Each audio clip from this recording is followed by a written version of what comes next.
మీ తమ్ముని పిల్లని చూసినారని పంపిస్తే వెళ్ళి 2 రోజులు అయింది. కబురు లేదు, టెలిఫోన్ లేదు. అసలు ఈ కంట్రీ మీద వెళ్ళుంటాడంటవా? వెళ్ళే ఉంటాడు నాన్న. నువ్వంటే వాడికి చచ్చేటంత భయం. కాకపోతే వాళ్ళు 2 రోజులు ఉండమని ఉంటారు. పోనీ నువ్వన్నా ఫోన్ చేసి కనుక్కోవచ్చుగా. ఆ టెన్నిస్ ప్లేయర్ అమ్మాయి నేను కావడం కోసం ఆ నక్క పంపిస్తే 1 రోజు వస్తానని అదే పోగిపోయాడు. నేను ఇలా అల్లాడిపోతున్నాను. డబ్బులు లేవు, తిండి లేదు, తిప్పలు లేవు. 2 రోజుల నుంచి సామాన్ లేదు బావా. అది తెలుస్తూనే ఉంది కానీ సరే పంగి, మీ నాన్న ఇప్పుడు ఇంట్లో ఉన్నాడు, లేనప్పుడు ఇంట్లోకి వచ్చేసాయి. ఆ తర్వాత కదా నేను నడిపిస్తా. చిల్లర లేదు గాని నేను తాకట్టు పెట్టి సూట్ కేసు బట్టలు తెచ్చేసుకో. ఆ తర్వాత సంగతి నేను చూసుకుంటా. వెళ్ళే అడుగు తినడానికి తెల్లారింది. 10 పైసలు ఇస్తే చాలదంట. వెళ్ళే. అలాగే బాబు. ఏంట్రా 10 పైసలు అడిగి దానం చేసావా? అది అక్కడ 10 పైసలు ఎట్ట తగ్గిందా అనుకున్నా. ఇదన్నమాట. నీదే ఒక ముష్టి బతుకు, దానితో ఒక వేరే ముష్టి. అమ్మాయి వీడికి ఇవాళ కాఫీ కట్టే. సౌండ్ రానికో, భోజనం కూడా కట్ అయిపోతున్నాయి. చెప్పులు చేత్తో కాదు నెత్తిని పెట్టుకుని తీసుకెళ్ళు. Horlicks please. ఏమిటి బ్యాగ్ సర్దుకుంటున్నారు? ప్రయాణమా? అవునిందు, నేను అర్జెంట్ గా వెళ్ళాలి. లేకపోతే ఒక మనిషి బ్రతుకు బజారు పాలవుతుంది. డాక్టర్ మిమ్మల్ని 4 రోజులు రెస్ట్ తీసుకోమన్నారు. మర్చిపోయారా? డాక్టర్స్ అనేకం చెప్తుంటారు, విని మర్చిపోలే గాని అవన్నీ ఆచరించడం ప్రారంభిస్తే కొత్త కొత్త రోగాలు మొదలవుతాయి. ఎక్కువ తినొద్దంటారు, ఎక్కువ మాట్లాడొద్దంటారు, ఎక్కువ నవ్వొద్దంటారు, ఎక్కువ ఇందు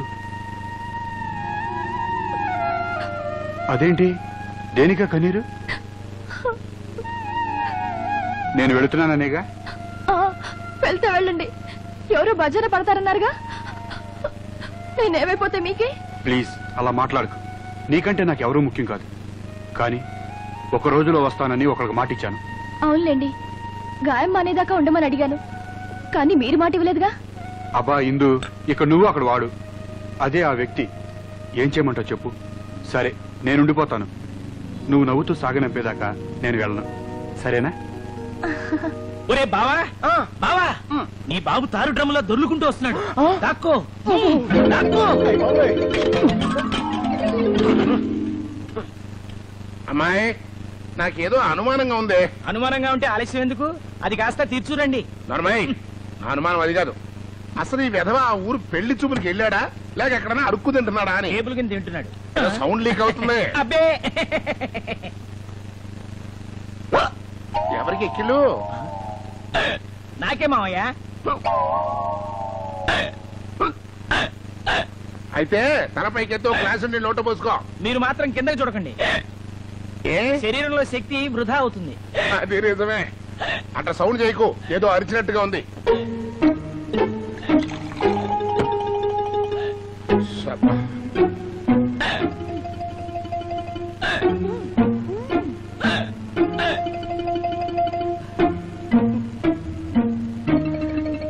మావయ్య ఇక్కడ బాగా ఉక్కపోస్తోంది, కానీ ఖర్చు లేకుండా బయట ఫ్రీగా గాలి తిరుగుతుంది.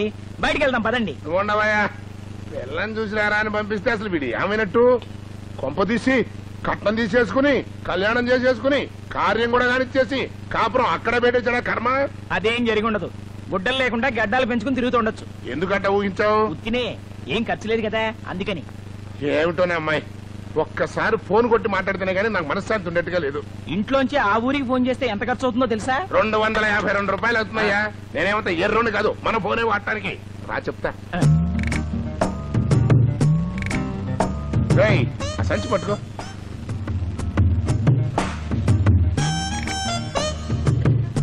సంచి గారు నూరు మాత్రం వెళ్ళలాగా చేతులు ఉడుకు చేస్తున్నాయే, తిరిగి పడుతావు. ఏంటా చూపు, అంకా తెలుసురా.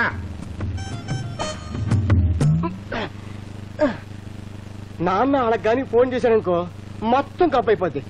ఇప్పుడు వస్తా. తమ్ముడు జాగ్రత్త. రే ఆ ఫోన్ పైనొద్దు, ఎవరైనా చూస్తారు. దిగు.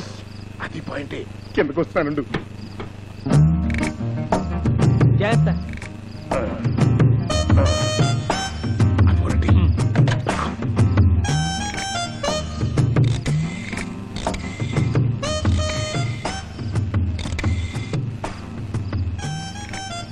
హలో హలో ఫోన్ ఇంటంగా బెదవా ఎవరు చూడకుండా అడ్డు నుంచో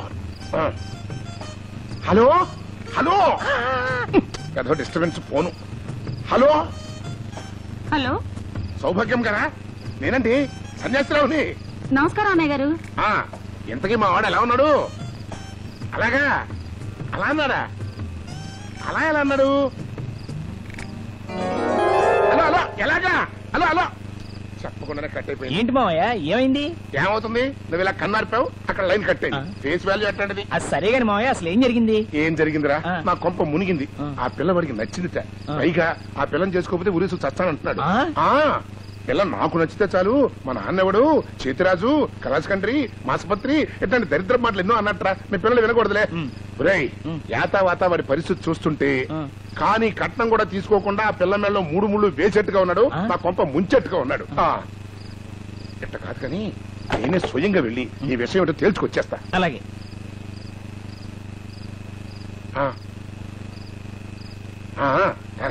వస్తున్నా. నాన్న పొద్దున అక్కడ చేరేసరికి అక్కడున్న రఘు గాని ఎలాగని తప్పించాలి. అర్జెంట్ గా మనం ఫోన్ చేయాలి. పద పద. అవును బొంబాయి ఢిల్లీకి ఎంత దూరం ఉంటుంది? 2 కిలోమీటర్లు అంతే. చిన్నోర్మి నేనెక్కడో ఆలోచిస్తుంటే నీ కూడా వెంట్రా. ఉండు ఫోన్ వచ్చింది. హలో ఎవరు కావాలండి? రఘువా? లైన్ లో ఉండండి. ఒరే చిట్టి ఎవరికి రా ఫోను? రఘు కావాలట, చాలా అర్జెంట్ అట. రఘు అనేవాళ్ళు మన ఇంట్లో ఎవరున్నారా? నిజమే కదూ, రాంగ్ నెంబర్ అయి ఉంటుంది. ఏమండి ఈ ఇంట్లో రఘు అనేవాళ్ళు ఎవరు లేరు. రఘు అంటే మోహన, ఆ మాట ముందే చెప్పచ్చుగా. అయితే లైన్ లో ఉండండి. రఘు అంటే మోహనట, అంటే మన పెళ్లి కొడుకు. మోహన్ గారు, మోహన్ గారు ఫోను. రఘు అంటే రఘు, మోహన్ అంటే మోహన్, అంతేగాని రఘు అంటే మోహన్ ఎలా అవుతాడు?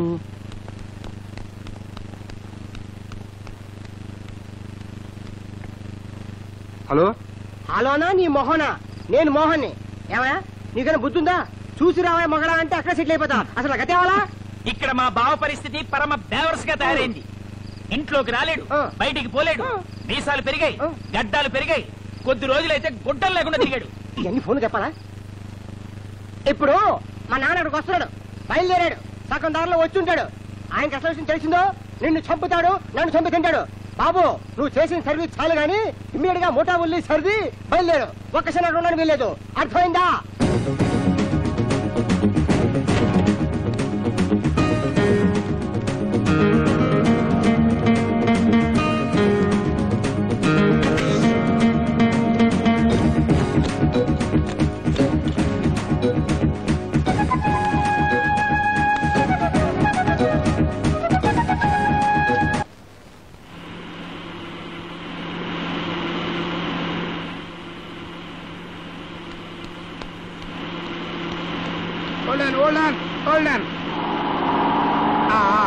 ఆపండి బాబు, ఆపండి.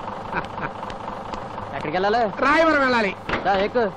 ఆగు, ముందే చెప్తున్నాను. ముందైతే 20, వెనకైతే వెనకైతే 10. అబ్బా అట్ట కాదు కానీ ముందు కాకుండా వెనక కాకుండా మధ్యలో పట్టుకుని ఏళ్ళాడతా 5 ఇస్తా. సరిపోద్దా? సరిపోద్ది. నీ పని అయిపోద్దని డౌట్. అబ్బో వద్దులే, వెనకాయ కూర్చుంటా.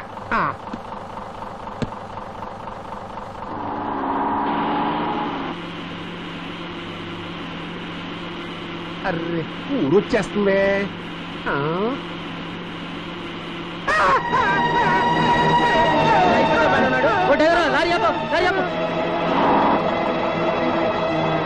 ఇచ్చారా? ఎక్కడెక్కడే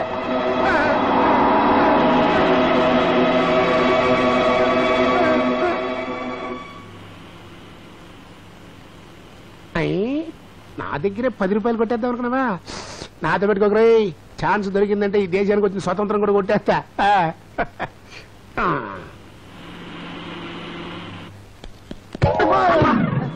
మీ అమ్మ కడుపులు మారా ఫిరంగుల్లా దూసుకురావడం మీద పట్టవేటయా? మీరు గుర్తు నన్ను గుర్తారంటారేంటి? ఇంతకీ ఆ లక్ష్మీ సౌభాగ్యవతి కం గంగా భాగీరథి సమానరాలైన సౌభాగ్యమ్మ గారు ఉన్నారా? మా అక్కయ్యని ఎలా పిలుస్తారేమిటి? మొగుడు పారిపోతే మిగిలిన ఆడవాళ్ళని అట్టాగే పిలుస్తారు. మిస్టర్ ఇంతకి మీరెవరు? చెప్తా. లోపల మోహన్ అనే వెధ ఉన్నాడా? ఉంటే ఆ సొంటని కన్న తండ్రిని సన్యాసిరావుని.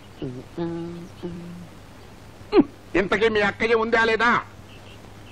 ఆవిడ వాళ్ళ పినమావ గారిని 10 మంది పొడిచి చంపేస్తే శవాన్ని గుర్తుపట్టడానికి పోలీసులు వచ్చి తీసుకెళ్లారు. శివ శివ, ఈ మధ్యన చావులు ఎక్కువైపోతున్నాయ్యా. సర్లే, ఆవిడ గారు లేకపోతే మాత్రమే లోపల మా మోహన్ గారు ఉన్నాడు కదా, స్నానం వచ్చేసి వెళ్తా. ఇంట్లో ఎవరు లేరండి. మీ అబ్బాయి నేను రాత్రి బయలుదేరి వెళ్ళిపోయాడు. మీరు వస్తే చెప్పి పంపించమని మా అక్కయ్య మాకు చెప్పింది. తమరు ఆవిడ గారు ఎనదర బ్రదరా? చాలా సంతోషం. ఏం పని అండి ఇది? నన్ను రమ్మని ఆవిడ గారు వెళ్తుందా? అరే, ఎంత అర్జెంట్ పని ఉంటే మాత్రం ఏదైనా ఏర్పాటు చేసి వెళ్ళాలి కదా. అసలు నేనంటే ఎవరనుకుంటారు? నేను ఆవిడ గారికి కాబోయే బియ్యంకుణ్ణి. ఆహా, ఆదిలోనే హింసపాదని. ఎట్లాంటి ప్రవర్తన నాకు నచ్చదండి. ఈ సంబంధం నాకు ససేమిరా ఇష్టం లేదని నేను గాని మా అబ్బాయి గాని ఇక మా జన్మలో ఈ గుమ్మం తొక్కవన్నామని నేను చెప్పానని మీరు మీ అక్కగారికి చెప్పండి. నమస్తే. నమస్తే. ఎవరు రాయనా? ఏం కావాలంట? అదే అక్కయ్య, చందాల కోసం వస్తేను. అదే ఎవరో నీ పేరు చెప్పి పంపించారు. వాళ్ళ ఊర్లో గుడి కడుతున్నట్ట, చందాలు కావాలట. తర్వాత నేను చెప్పి పంపించేశాం. అలాగా? ఆ. సరే గాని ఆ. ఇప్పుడు సన్యాసరావు గారు వస్తారు, ఆ. చూస్తూ ఉండండి. ఆయనతో పిచ్చి పిచ్చిగా వాగారో చంపేస్తాను. జాగ్రత్త. ఆ మాత్రం మనకి తెలీదా? పెద్దల్ని గౌరవించవలను. ఎప్పటికి ఇన్ని సంబంధాలు చూశాను కానండి, ఎట్లాంటి దిక్కుమాలిన సన్నాసి ఏ బ్రాసి ఫేస్ చూడలేదు. సారీ, మిమ్మల్ని కాదులేండి. అది సరే కాని బాబు, బస్సు ఎప్పుడు వస్తే? బస్ అండి, ఆ భగవంతుడికి కూడా తెలియదు. మరైతే మనకేం తెలుస్తుంది? ఆయన నాకు ఆర్టీసీ వచ్చినదిలే, నా ట్రాన్స్పోర్టే వేరు. ఏంటో సీక్రెట్. మాది సీక్రెటే. సరే, నేను ఉండిపోతాను. నువ్వు నవ్వుతూ సాగనంపేదాకా నేను వెళ్ళను, సరేనా? అమ్మాయి,